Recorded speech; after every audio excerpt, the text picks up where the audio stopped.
Bismillahirrahmanirrahim. Assalamualaikum warahmatullahi wabarakatuh. Subhanakallahumma wa bihamdihi adada khalqi wa ridha nafsi wa zinata arsyihi wa midada kalimatihi. Asyhadu an la ilaha illallah wa asyhadu anna Muhammadan abduhu wa rasuluh. Allahumma shalli wa sallim ala nabiyyina Muhammad wa ala alihi wa tabi'in. Baik sahabat semuanya, ifafillah rahimakumullah. Alhamdulillahirabbil alamin, segala puji bagi Allah Rabb semesta alam yang telah melimpahkan nikmatnya kepada kita. Salah satunya adalah nikmat yang paling agung yang patut kita syukuri pertama kali di antara nikmat-nikmat yang lainnya, yaitu adalah nikmat iman Islam. Karena dengan nikmat iman Islam inilah yang menjadikan semua di dunia ini bermakna.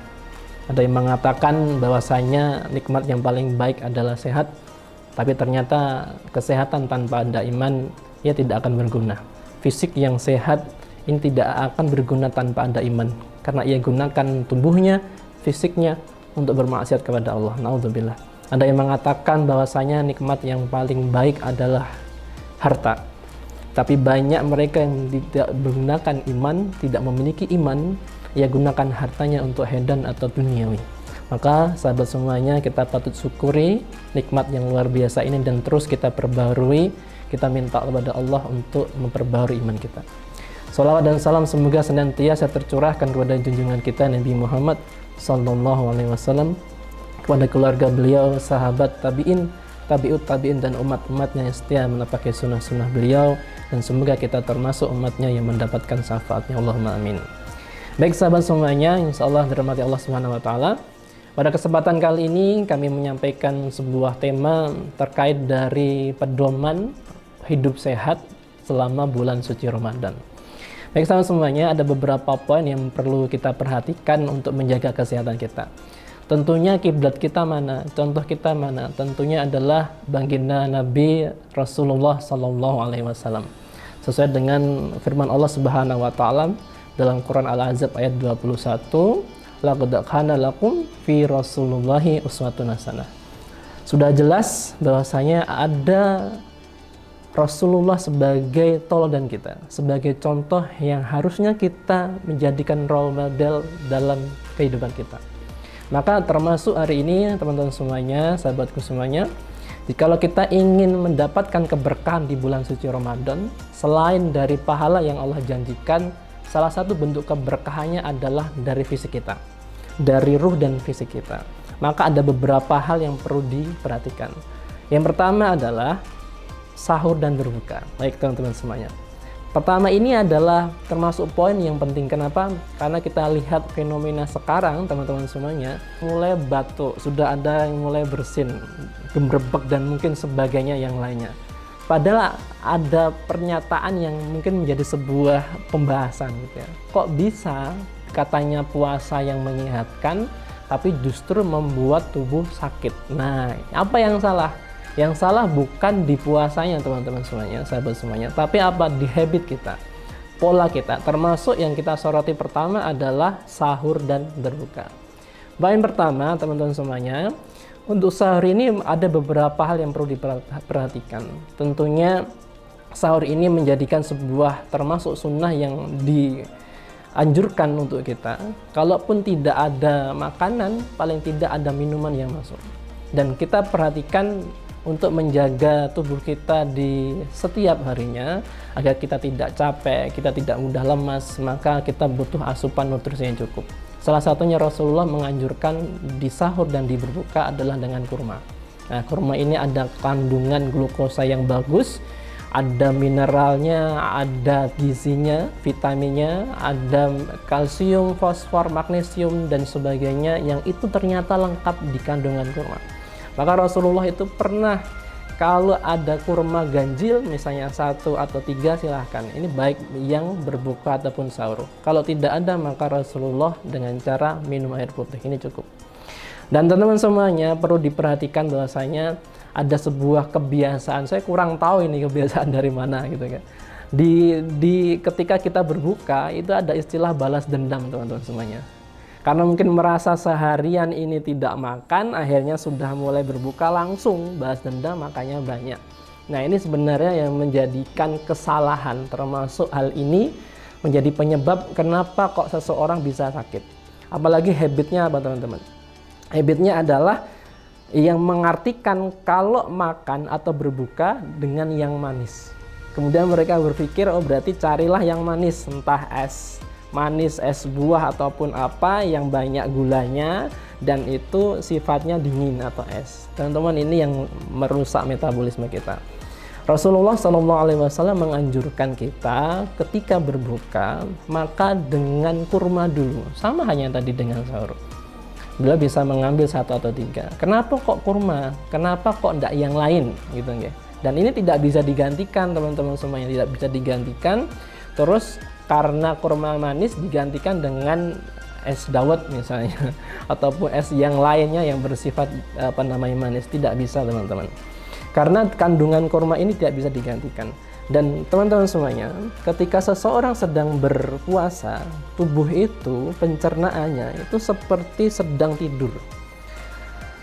Pembuluh darah kita, saluran pencernaan kita itu masih di fase yang dilatasi, masih menyempit. Nah, ini perlu dibangunkan bertahap. Maka dianjurkan untuk konsumsi air biar mudah dicerna.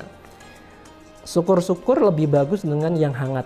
Nah, termasuk di kurma ini ada unsur, kalau kita melihat dari ilmu timur, ada sifatnya panas. Nah, sifatnya panas ini akan menghangatkan tubuh.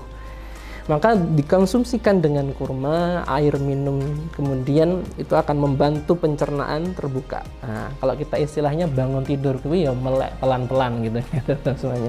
Pelan-pelan, tidak langsung digerujuk, tidak langsung diguyur dengan air es. Terus langsung makan besar, ini kaget, maka metabolisme tubuh ini berantakan. Baru slow bangun tidur pelan-pelan langsung diajak lari, nah tubuh ini bisa nangis teman-teman semuanya. Kalau boleh nangis ya nangis gitu kan. Maka dianjurkan minum dulu yang hangat, kemudian dengan kurma. Jika ada buah itu lebih bagus, dan kurma ini akan balance, akan seimbang dengan konsep dingin panas ketika diimbangkan dengan buah seperti kurma, semangka. Itu bagus. Kalau nggak ada, bagaimana bisa dengan timun atau cukupkan kurma dengan air putih. Itu ketika maghrib. Kemudian makan besarnya bagaimana? Makan besarnya teman-teman semuanya bisa dilakukan ba'da maghrib.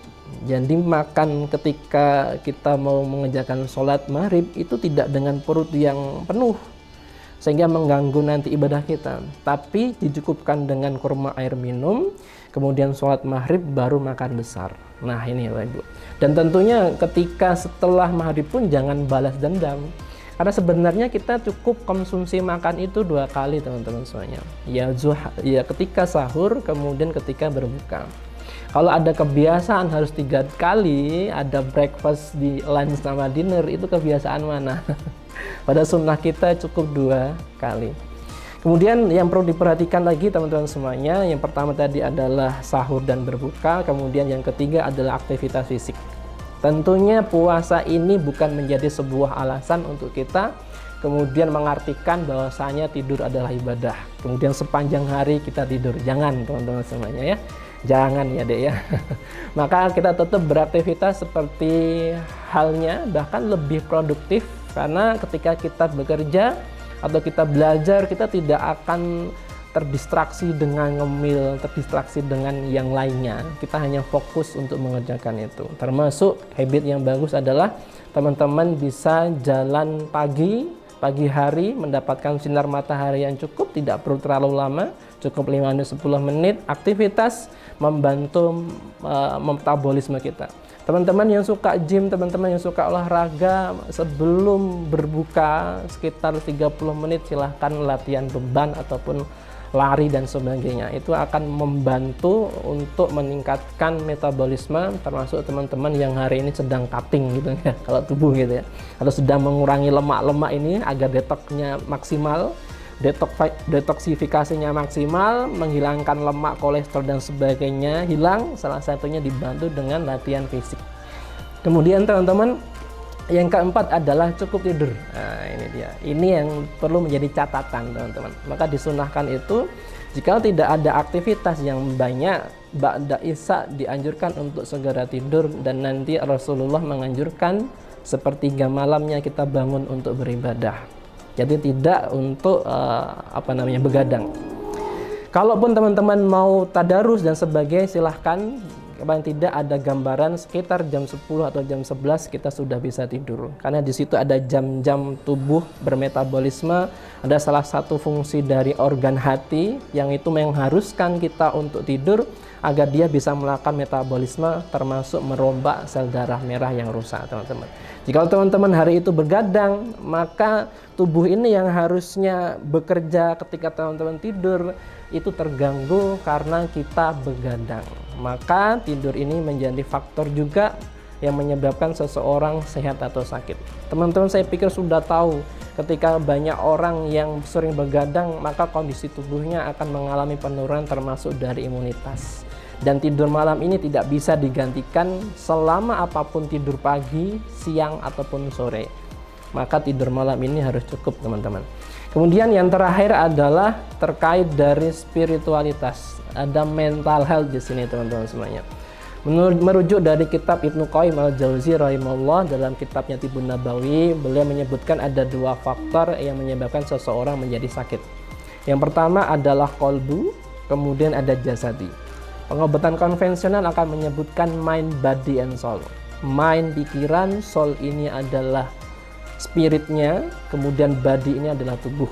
Kalau dalam Islam kita mind dan soul ini jadikan satu adalah masalah ruh, masalah kolbu. Yang ternyata teman-teman, Masya Allah, syariat Islam ini terkait dari puasa, ternyata Allah tidak hanya menginginkan pahala yang luar biasa untuk hambanya, tapi juga untuk membersihkan kolbu kita, teman-teman. Ruh kita dibersihkan. Secara pahala kita mendapat, ruh kita dekat, kemudian secara fisik ternyata memberikan kesehatan yang luar biasa.